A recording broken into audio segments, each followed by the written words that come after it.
Alright, let me take you back to a morning that started like any other, but ended up shaking an entire airline to its core. Picture this.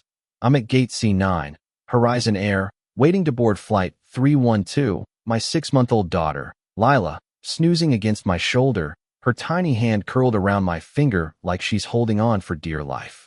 I'm dressed down gray sweatshirt, faded jeans, beat-up sneakers because, traveling with a baby is no time for high fashion. But as I step onto that jet bridge, I feel it, that shift in the air, like I'm walking into a room that's already decided who I am before I even open my mouth. I'm Nia Carter, by the way, and yeah, I'm a black woman who's used to eyes sizing me up, judging me before I get a chance to speak. But today's different. I've got a first-class ticket and a card in my pocket that's about to turn this whole plane upside down. You see, my husband, Ethan, is a big deal at Horizon Think boardroom, corner office, the kind of guy who makes stock prices twitch with a single email. But nobody on this flight knows that. Not yet. So, I settle into seat 1A, Lila's still dreaming. And here comes Tammy Reynolds, the flight attendant with a smile so fake it could star in a toothpaste ad. She's got that look, the one eye's narrowing, lips tightening, like she's already decided I don't belong. "Excuse me, ma'am," she says, voice dripping with that fake politeness that cuts deeper than a knife. "Economy boards from the back. This is first class."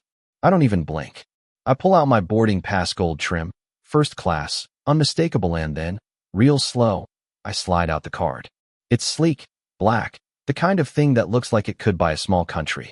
Horizon Elite Founders Club. Only 10 exist. And I've got one. Tammy's face.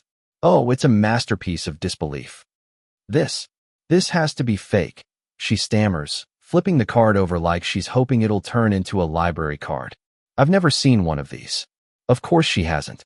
People like me dressed like I just rolled out of a Target clearance rack aren't supposed to have this kind of power. Across the aisle, another flight attendant, Jake, shifts nervously, like he knows this is about to go south. "Tammy, maybe it's real," he mutters, but she shuts him down fast. "Don't be ridiculous, Jake. This is some kind of scam." I lean back, Lila stirring against me, and say, real calm, "Check your system." I'm not moving. Tammy's eyes flash anger, sure, but something else too, like she's been waiting for this moment her whole career, a chance to put someone like me in my place. "You people always try something," she snaps, and there it is, those two words, "you people," hanging in the air like a lit match over gasoline. The cabin goes quiet, passengers glancing up from their phones, sensing drama like sharks smell blood. In seat 3B, there's this kid, Sophie, maybe 21, a college student with her phone already out, TikTok live streaming before I can even blink.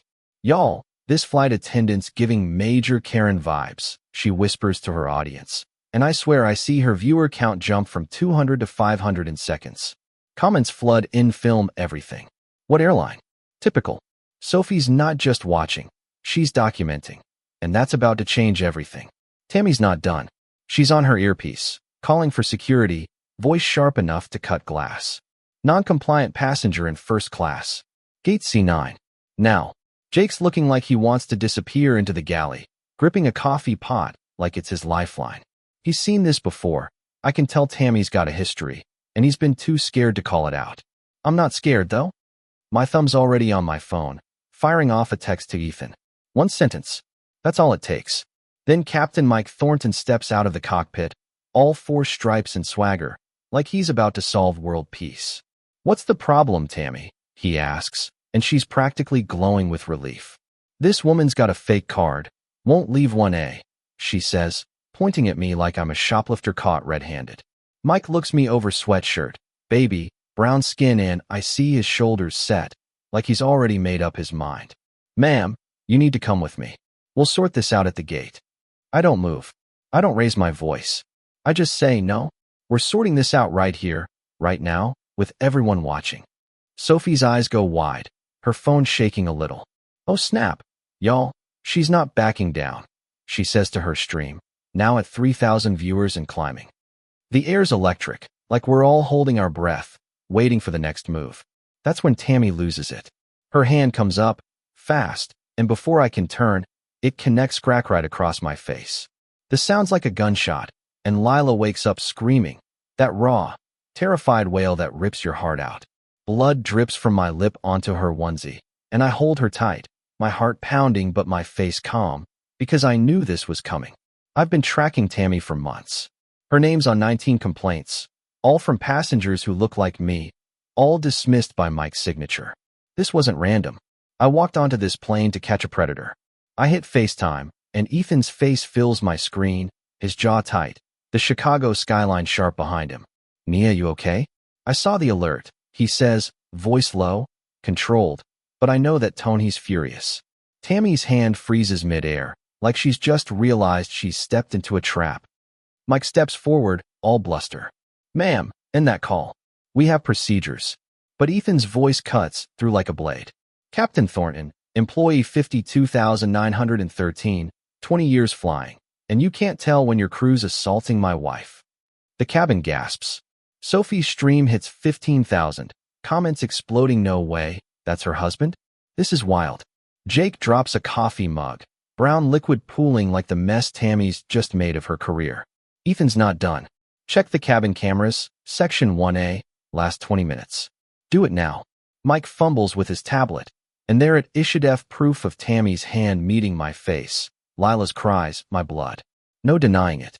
Passengers start speaking up, like a dam breaking. An older black woman in 2C says, "She accused me of stealing my own purse last year, made me empty it in front of everyone." A Latino guy in 4A chimes in, "She checked my ticket 5 times, said I looked like I didn't belong." A young woman in 3D holds up her phone, showing Tammy shoving her dad at boarding last month. Jake finally steps forward, voice shaky. "I've got recordings. Years of her doing this. I tried to report it, but they told me to shut up." Ethan's voice drops colder than a Chicago winter. "Tammy Reynolds, you're fired. Right now. And Mike, you're off this plane." Federal Air Marshal Daniels stands up from row 8, badge out, voice calm but firm. "Reynolds, Thornton, you're under arrest, assault, civil rights violations, the works." Handcuffs click, and Tammy's sobbing. "I've got kids, a mortgage." I look at her, blood still on my lip, and say, "So did every person you humiliated. Where was your pity then?" As they're let off, the cabin erupts, not polite claps, but real, raw cheers. Sophie's at 120,000 viewers, her phone catching every second. I stand, Lila calming against me, and say, "This isn't about apologies. It's about change, real, measurable change. Every victim of these two gets justice, starting today." Fast forward 24 hours, and Horizon's HQ is a circus news vans, trending hashtags, Horizon scandal everywhere. The feds launch an investigation, 132 new complaints pour in, and 3 lawsuits hit before lunch. Tammy's in a cell, facing 18 months after a plea deal where she names names. Mike loses his wings, his pension, everything. But he's teaching now, ethics, telling pilots worldwide how he failed. Jake's leading Horizon's new diversity training. His old recordings a reminder of what silence costs. A year later, I'm back at Gate C9, Lila toddling now, pointing at clouds like they're magic. Horizon's different body cams on every crew member, passenger rights posters everywhere, complaints down 70%. Sophie's app, Travel Fair, has millions of users, documenting every incident, holding airlines accountable. I'm still fighting, pushing for laws to protect hotel workers, retail staff, anyone who's ever been dismissed because of how they look. But here's the thing, what do you think justice looks like? Is it Tammy in cuffs, Mike grounded, or is it bigger, messier, something we're still chasing? Drop a comment. Tell me your take. Have you seen this kind of thing where you live? Share this if it hit you, because sometimes the most powerful thing you can do is refuse to stay quiet when they expect you to.